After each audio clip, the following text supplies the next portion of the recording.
Bapak Ibu dimuliakan Allah Subhanahu wa taala. Kalau jiwa atau fisik itu namanya sakit psikomatis. Jiwa yang sakit memberikan efek kepada fisik. Dan ini sayangnya kita, hari ini dunia itu menggiring kita untuk fokus yang ke 10%. Fokusnya ke 10%. Apa yang 10%? Mulai dari makanan, semua difokuskan ke sini. Seolah-olah makanan ini adalah puncak seluruh penyakit yang menyebabkan sakit jiwa juga. Padahal Bapak Ibu yang dimuliakan Allah Subhanahu wa taala, di Al-Qur'an itu disebutkan dalam surah Al-Baqarah, surat Al-Baqarah ayat yang ke-168 dan 172. Dua-duanya punya redaksi yang mirip, tetapi menekankan satu hal yang sangat besar. Yang pertama yang 168. A'udzu billahi minasyaitonir rajim. Bismillahirrahmanirrahim. Ya ayyuhan nas kulu mimma fil ardi halalan. An-nas. Kalimat panggilannya apa? An-nas. An-nas ini sifatnya manusia, artinya manusia. Kalau dia kafir manusia atau bukan? Manusia. Ateis itu manusia atau bukan? Manusia. Islam manusia atau bukan? Manusia. Apapun agamanya namanya manusia. Yang disuruh makan adalah yang halalan thayyiban. Yang halal dan thayyib. Sedangkan di ayat yang 172-nya bunyinya lebih halus, sebagaimana panggilan kepada Nabi Muhammad SAW dalam surah Al-Mu'minun ayat 51. Ya ayyuhar rasul kulu minat thayyibat. Wahai Rasul, makanlah olehmu yang thayyib. Di 172-nya ya ayyuhalladzina amanu. Panggilannya orang yang beriman, khusus yang beriman. Disuruh makannya yang thayyib. Tidak ada disuruh makannya yang halal. Artinya orang Islam disuruh makan yang halal atau yang thayyib? Yang thayyib. Yang Islam disuruh makan yang halal atau yang thayyib? Disuruh makan yang thayyib atau yang halal? Yang thayyib. Halal itu standarnya untuk manusia. Orang Islam yang beriman standarnya adalah thayyib. Jelas ayatnya.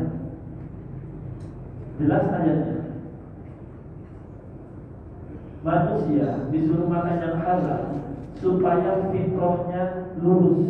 Manusia yang makannya baik-baik, dia akan menjadi baik.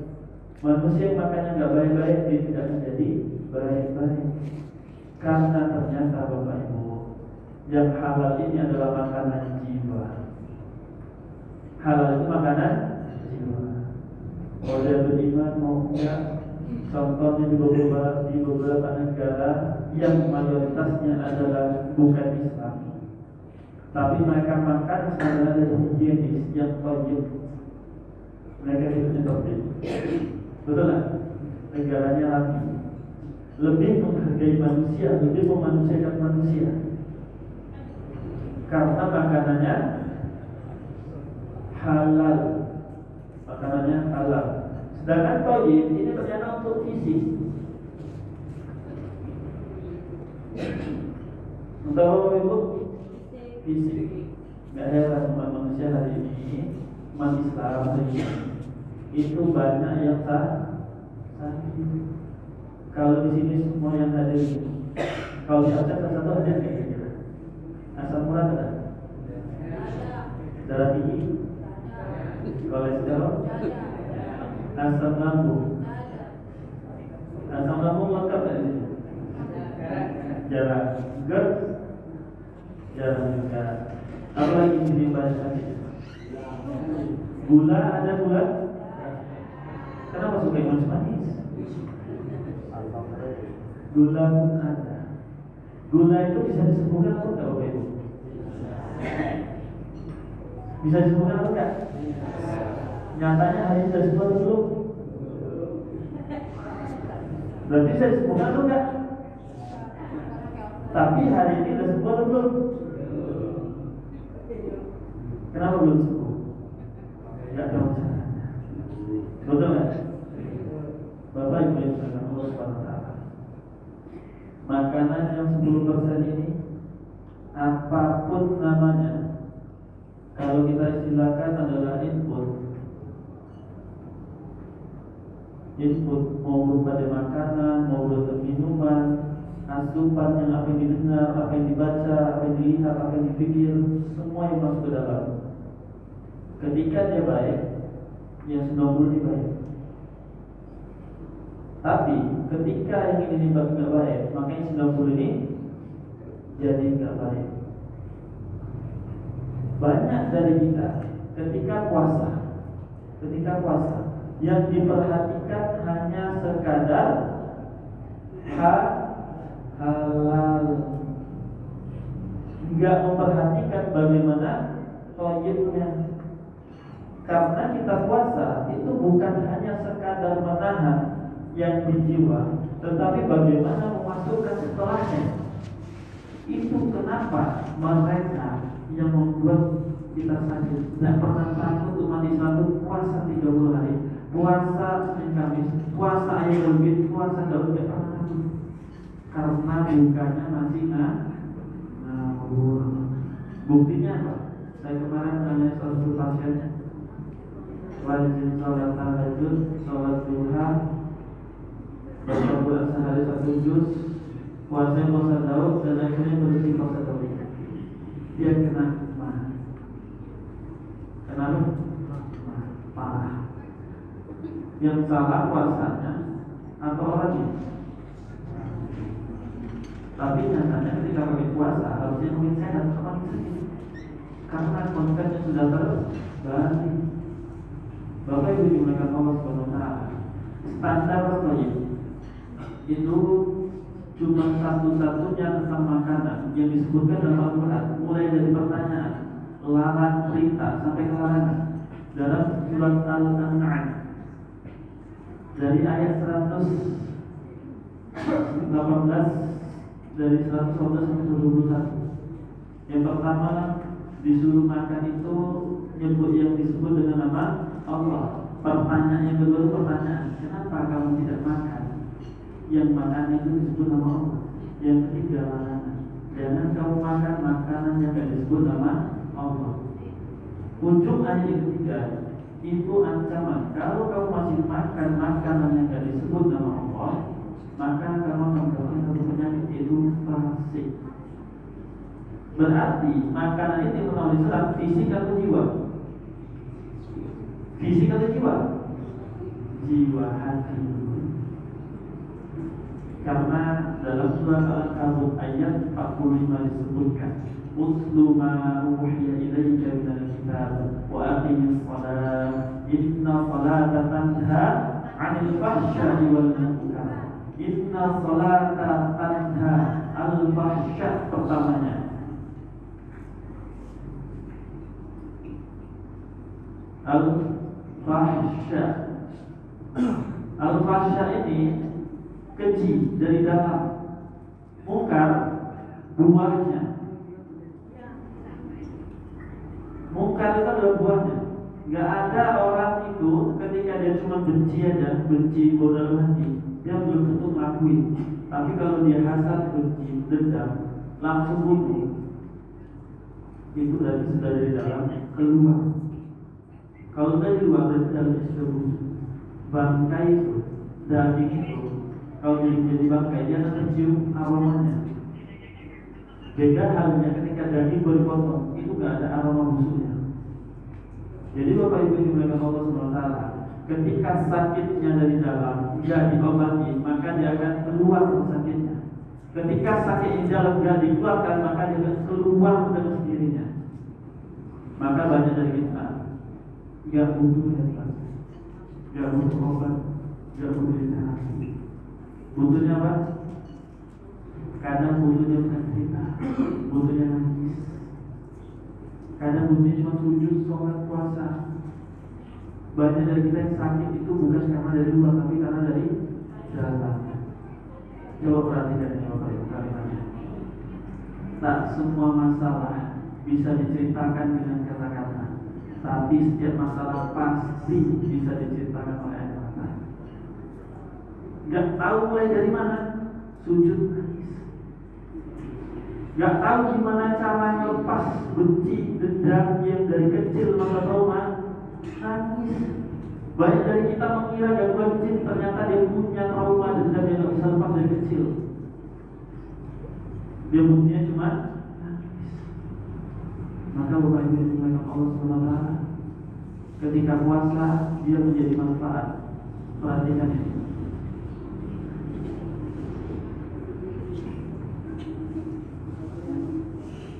Ini resep saya ambil dari Al-Quran dan saya riset bersama salah seorang guru saya dari Surabaya, dari Universitas Juanda. Beliau ahli biokimia. Kisah ini diambil dari kebiasaan orang-orang Jepang autophagy dan kemudian kembali ke dalil. Kenapa puasa itu menyehatkan? Ternyata puasa itu ada autophagy-nya, tapi punya syarat ternyata minimal 20 jam baru terjadinya namanya mitosis, proses sel rusak dimakan oleh sel baik. 3. Puasa Bapak dan Ibu hari ini ketika belum bisa memberikan manfaat, coba setelah ini diperhatikan, diamalkan. Alhamdulillah di Kalimantan Utara, Kaltara, ditarakan oleh bapak saya usia 45 tahun, dia punya diabetes dan gula. Diabetes gula itu plus minum 14 cm. Besar atau kecil itu Bu? Dia udah mau operasi. Cuma karena dia punya gula, dia mikir-mikir. Dia masih mikir-mikir, dia masih takut. Dia nanya, kemudian saya rekomendasikan. Dia nanya herbal nggak, saya kasih herbal. Dia nanya terapi nggak, saya kasih terapi. Saya suruh dia puasa, tapi dengan aturan ini puasanya. Alhamdulillah 12,5 Allah sembuhkan gulanya, Allah sembuhkan minumnya. Terakhir 1 pekan yang lalu ketika saya sampai ini dia itu beliau ngabarin ada saudaranya yang hari ini mau operasi kena biom juga. Ternyata Bapak Ibu mereka fokus sementara.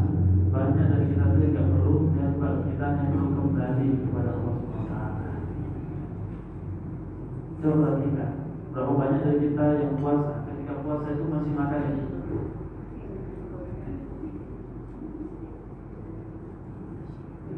Apa Ibu? Karbo. Saya singkat-singkat aja karena waktu maghrib ke isya kan pendek. Saya singkat-singkat aja. Karbo. Yang masalah di karbo itu bukan karbonya. Yang masalah bukan di makanannya, tetapi tubuh kita ketika diberikan ini itu gak bisa melakukan recovery-nya, gak bisa melakukan intosisnya. Yang ini berlaku 24 jam. Kalau tadi pagi kita puasa, hari Kamis hari puasa, buka itu belum boleh makan. Makanya kapan? Besok pagi baru boleh makan nasi atau yang jenis karbo. Semua karbo ketika sahur dan berbuka nggak boleh makan. Mudahnya kayak gitu Bapak Ibu. Bapak Ibu semua punya tabungan? Punya tabungan? Tenang aja Bu, saya nggak ada kebenaran. Nggak ada kebenaran. Santai, aman-aman. Semua punya tabungan kan? Kapan tabungan itu dipakai? Saat gak ada gajian, saat gak ada pemasukan. Betul tak? Tubuh kita punya cadangan, tabungan energi. Yang hari-hari kita makan itu banyak jadi tabungan dan energi. Kapan dia dipakai? Ketika gak ada asupan masuk, baru dia dipakai. Ketika bapak ibu masih punya gaji, tabungannya kita tambah. Ditambah. Tubuh kita pun sama. Ketika masih dimakan, itu masih nambah, nggak buang. Nggak buang. Harus dihentikan dulu yang pertama. Jenis karbo yang di atas atau di bawah?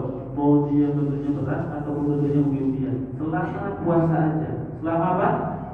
Puasa. Tidak selama puasa. Apapun sakit Bapak Ibu, selama 40 hari kalau ditinggalkan ini, berani kita riset dan kita buktikan kebenarannya. Karena alhamdulillah tidak sedikit di Indonesia ini yang Allah sembuhkan melalui metode ini. Yang kedua,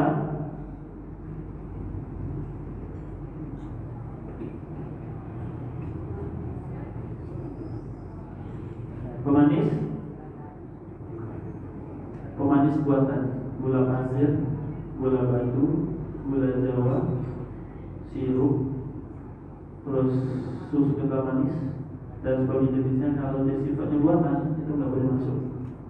Yang alami boleh, air kelapa boleh, air tebu, kurma, dari buah-buahan, dari madu.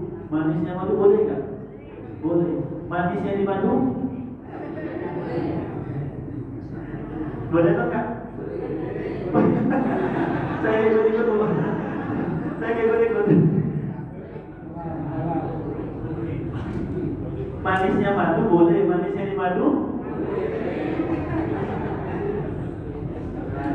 semangat ya. Yang manis ini tidak boleh masuk sama sekali yang buatan. Yang apa? Buatan. Yang ketiga,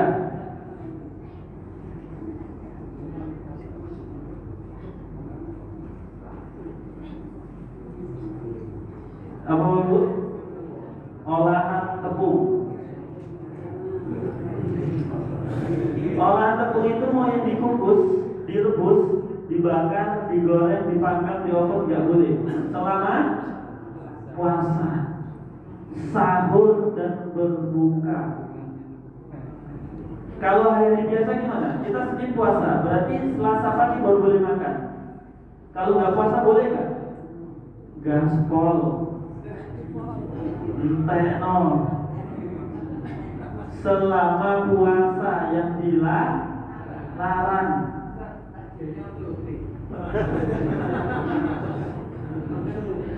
Berarti yang salah siapa?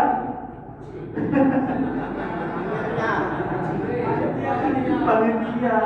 Karena panitianya belum paham. Berarti ketika buka puasa nanti dikasihnya apa?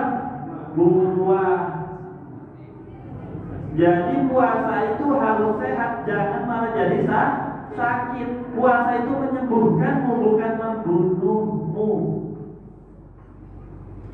Puasa itu indah. Mau puasa saja disuruh puasa. Betul tak Bapak Ibu? Betul. Yang keempat,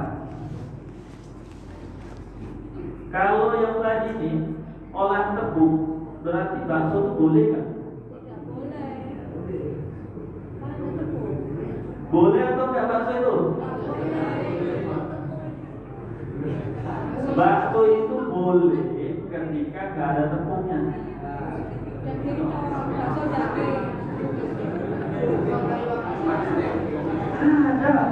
Ada serius. Di Jogja itu ada satu khusus bakso jadul yang nggak pakai tepung. Nah, ada, tapi susah nyarinya. Betul tak? Betul. Berarti gorengan boleh atau enggak? Enggak boleh. Boleh atau enggak? Enggak boleh. Selama di luar puasa? Gaspol.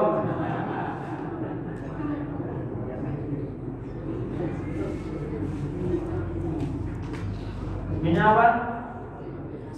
Minyak sawit. Minyak kelapa boleh nggak? Boleh. Minyak zaitun? Boleh. Masa pakai minyak habatus sauda boleh nggak? Boleh. Mahal. Minyak biji-bijian boleh nggak? Boleh. Ini selama puasa ditinggalkan Bapak Ibu. Senin Kamis atau puasa Daud atau puasa Maulid, tinggalkan ini. Bismillah, apapun sakit yang Allah sembuhkan. Minimal 1 kali putaran puasa. Puasa Senin Kamis di awal, kemudian 13, 14, 15, ayat Maulid ya, sampai akhir tanggal Hijriah, bulan Hijriah, selesai itu satu putaran. Biasanya kalau dia taat, walaupun nggak ada tawar-tawar, biasanya ibu di tawar-tawar. Saat boleh nggak cuma satu sendok aja nasinya. Nah itu nggak boleh. Biistilah Rasulullah pasti ketika dia taat dan jujur sama Allah. Dan dia nggak perlu hebat, karena banyak tubuh kita ini telah saking banyaknya obat, herbal dan terapi jadi bingung mana yang dibutuhkan. Udah bisa? Belum. Terakhir yang diabetes, produknya pas. Yang diabetes catat baik-baik, karena nanti setelah ada ini langsung sholat atau dilanjutkan sudah. Lanjut. Oh, lanjut 20 menit, berarti pas ya. Yang sekarang kita bahas puasanya, karena isinya ada dua. Satu, saum.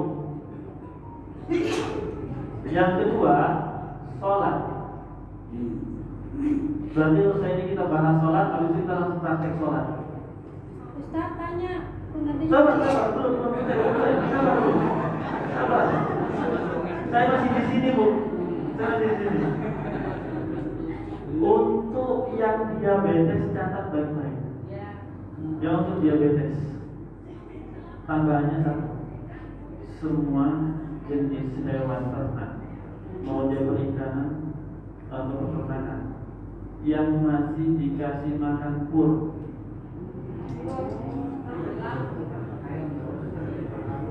ya semua. Yang penting selama dia dikasih makan pur itu nggak boleh makan sama orang diabetes. Sampai kapan? Sampai dia sembuh. Kalau sembuh boleh makan lagi kan? Boleh. Kalau dia sakit gimana? Ulangi lagi. Terus kalau sakit lagi gimana? Berobat lagi. Sembuh, ulangi lagi. Nah gitu terus. Semua makanan, semua hewan ternak, baik yang di darat maupun yang di air, yang makan pur atau pelet, yang untuk diabetes, hilangkan ini selama proses pengobatannya. Karena tubuh kita ketika sakit itu butuh namanya detox, dikeluarkan.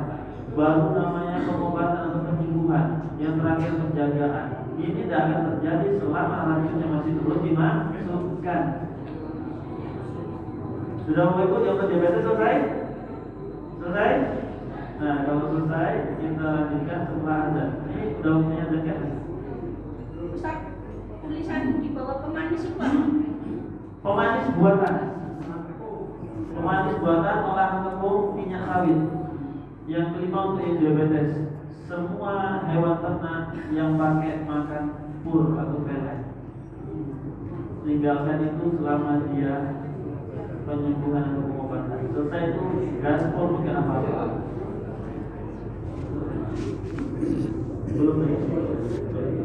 Insya Allah setelah ini kita akan lanjutkan pembahasan sholat, yang dimana sholat kita selama ini tidak bisa memberikan manfaat. Mungkin dari kita sholat, tapi begitu takbir pikirannya melayang kemana-mana. Ada di sini Bapak Ibu?